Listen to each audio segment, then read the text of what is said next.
Chers amis téléspectateurs, Bonjour à tous. Je suis Bassam Ayati et voici le professeur Wang. La dernière fois, nous avons appris des mouvements difficiles, mais je me suis beaucoup entraîné. Je les maîtrise bien. Professeur, aujourd'hui nous allons apprendre de nouveaux mouvements? Oui, Alors commençons. Mais d'abord revoyons les mouvements de la leçon précédente.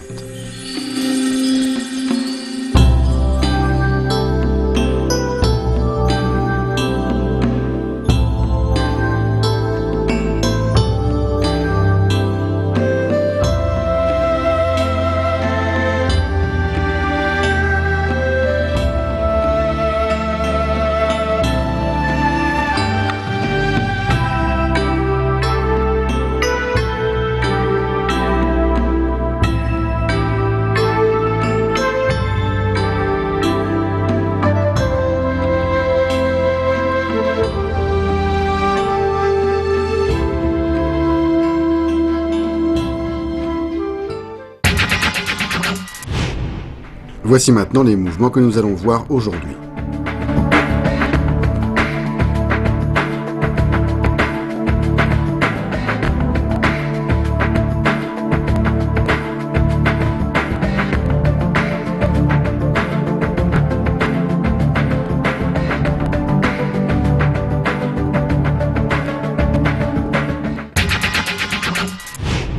Chers amis, continuons notre entraînement avec Professeur Wang. nous allons maintenant voir pousser du nunchaku en position arc et flèche. On reprend la position frappe vers le bas en spirale. La main gauche saisit le bâton B, le corps pivote vers la droite et les deux mains poussent le nunchaku vers le bas. Refaites-le avec moi et faites bien attention au mouvement des mains.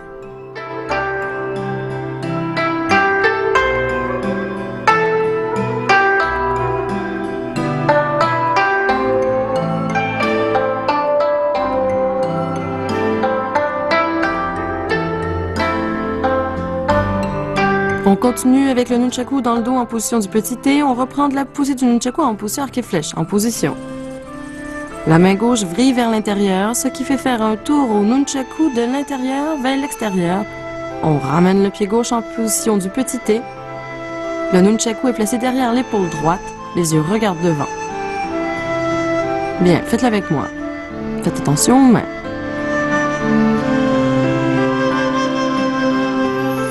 Regardez-moi faire.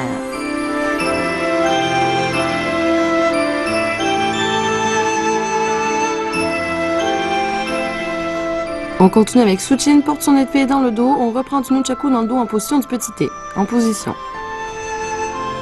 La main gauche saisit le bâton B. La main droite lâche le bâton A. En même temps, on avance le pied gauche pour se mettre en position arc et flèche. La main gauche fouette vers le haut avec le bâton B en position de saisie sous l'aisselle. Ensuite, on avance le pied droit et on fouette vers le haut et on se retrouve ainsi en position de saisie sous l'aisselle. Faites-le une fois avec moi.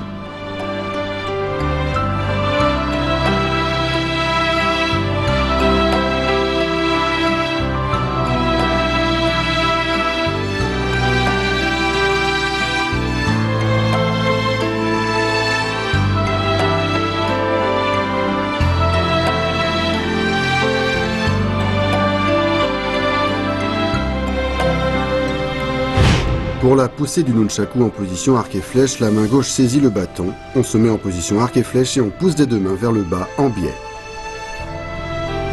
Pour le nunchaku dans le dos en position du petit T, on ramène le pied gauche vers l'avant en position du petit T et alors qu'on tient le nunchaku à deux mains, la main droite pivote vers l'intérieur pour se placer derrière l'épaule droite. Pour Suchin porte son épée dans le dos, le pied gauche s'avance en position arc et flèche. En même temps, la main gauche saisit le bâton B sous l'aisselle et fouette vers le haut jusque derrière l'épaule gauche. La main droite se place sous l'aisselle gauche.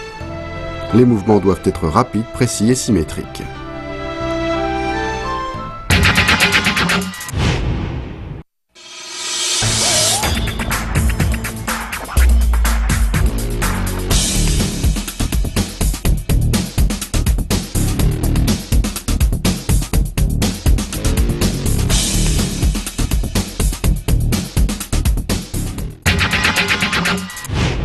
On continue avec la frappe vers le bas en reculant. On reprend de soutien, porte son épée dans le dos.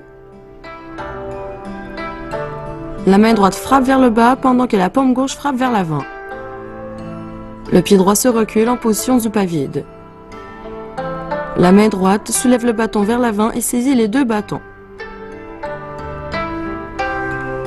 Bien, faites-le avec moi. Veuillez à ce que vos mouvements soient synchronisés et précis.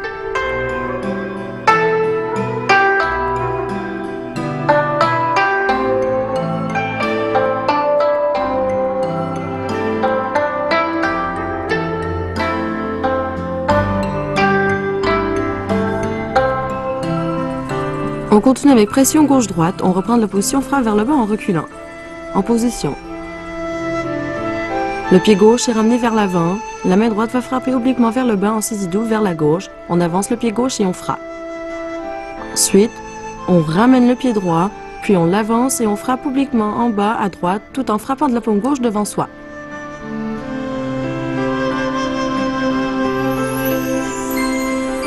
Faites-le une fois avec moi en faisant attention au mouvement des mains.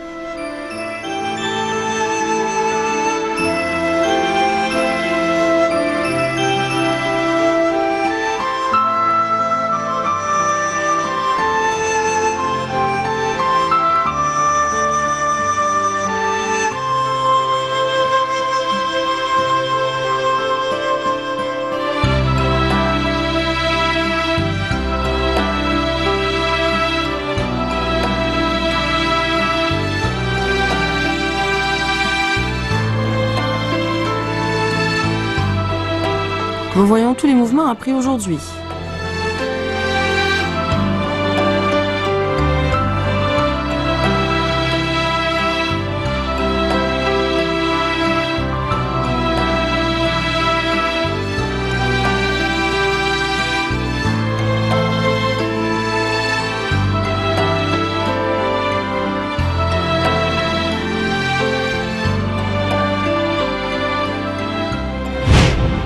Pour la frappe vers le bas en reculant, le pied droit se recule pour prendre la position du pas vide. Au moment où le corps recule, le bras droit frappe vers le bas avec force et vitesse. Pour pression gauche-droite, la main droite récupère le bas tombé en double saisie droite. Ensuite, en position arc et flèche, on vient frapper à gauche puis à droite. La force vient des hanches et est amenée jusqu'à la base des bâtons, le point d'impact. Nous allons maintenant poser quelques questions au professeur.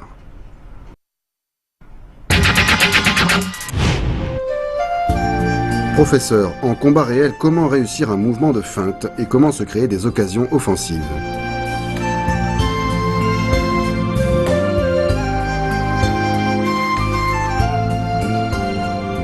Une feinte est faite pour troubler l'adversaire afin de le faire réagir à tes mouvements de main, de pied, de corps et d'yeux ou qu'il commette une erreur. Les feintes doivent être manifestes, précises, rapides, changeantes et qu'elles créent une ouverture. Ensuite, en fonction du contexte des réactions adverses, il faut savoir s'adapter immédiatement.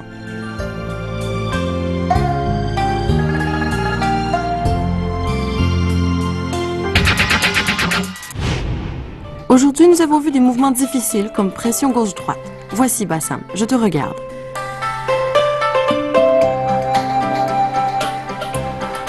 D'accord, pas mal. Ce mouvement est fait pour frapper un adversaire à courte distance. Ce sont donc les hanches qui communiquent la force au bras et jusqu'à la base du bâton.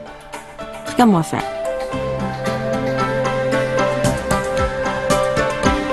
Vas-y à toi maintenant.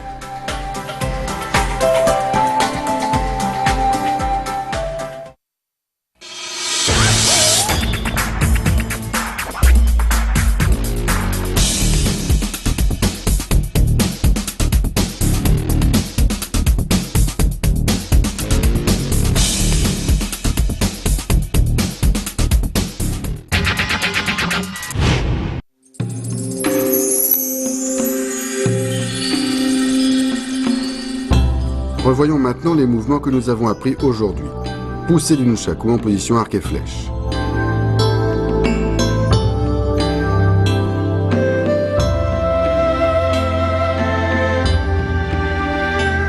Le nunchaku dans le dos en position du petit T.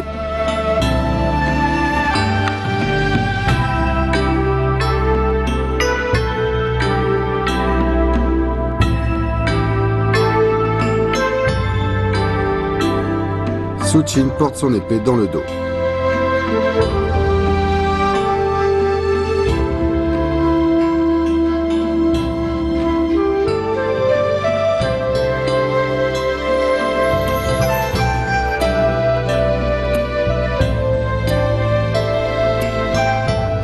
Frappe vers le bas en reculant.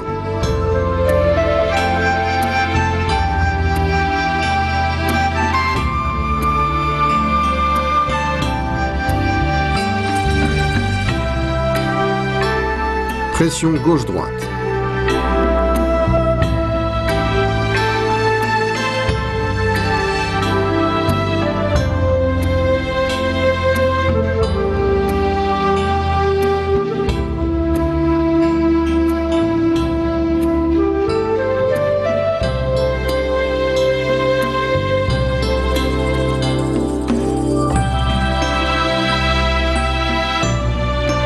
Et voici maintenant tous les mouvements d'aujourd'hui enchaînés.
Je vais maintenant vous montrer comment faire une feinte en combat réel. Une feinte sert à casser le rythme de l'adversaire. C'est par la surprise que l'on se crée la victoire. Je vais vous montrer.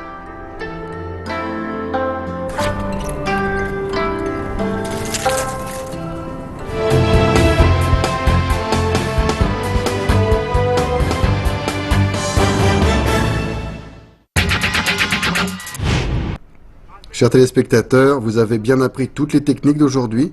J'espère que vous allez vous entraîner sérieusement. Professeur, la prochaine fois, nous continuerons l'entraînement ? Oui. Je suis impatient d'y être. Chers amis, il est temps de nous quitter.